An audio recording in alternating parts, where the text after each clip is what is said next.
it's a simple movie, really. It's about a relationship, and it's about a love, that's what we're going for. Sort of this simple story in a very complicated arena.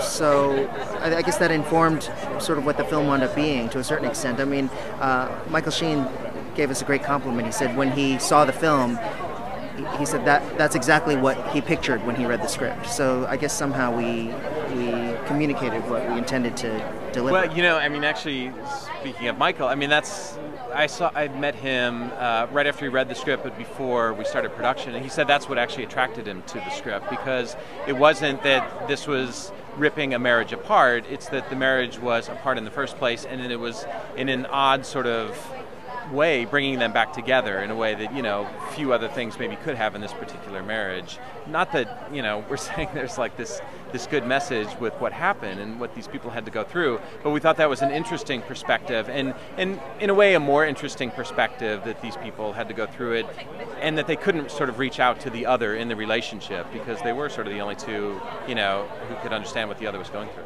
Gosh, there's so many scenes that I remember the most. I think one scene that always has stood out to me is the scene where Maria comes to the door, and without giving too much away, there's an anticipation of what they kind of assume to know to be the case, and then the revelation of what actually is the truth of the matter. And for me, that has always been a moment that just sucks the air out of my lungs every time I see it. I mean, there's a lot of moments like that in the movie, but that one always grabs me.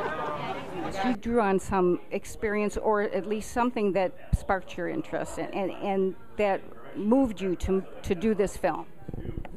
Yeah, personally, when the Virginia Tech shooting happened, it really affected my family in a profound way. My parents went to school there. They met. They got married. They had my sister there, and so when the shooting happened, it was very traumatic for my family. They were, my sister called me up immediately, and can you believe this is happening? And it was.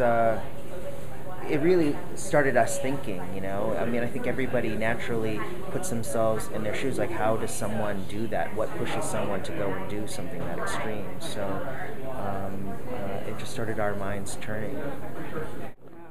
Tell me about Meatloaf. Meatloaf's awesome. It was very surprising. We heard that Meatloaf was interested in playing this small supporting role in the film, and it was a little unbelievable, honestly. I wanted him immediately. I'm a huge fan, and he was so amazing in Fight Club. I mean, he's a really great actor also, and everything just came together, really, and I don't even know how we got him, honestly. It was just kind of magical. The day he showed up on set, everybody was so excited. Michael Sheen was so excited. I mean, it was a great day. They were all doing like Rocky Horror Picture Show songs. It was a great day.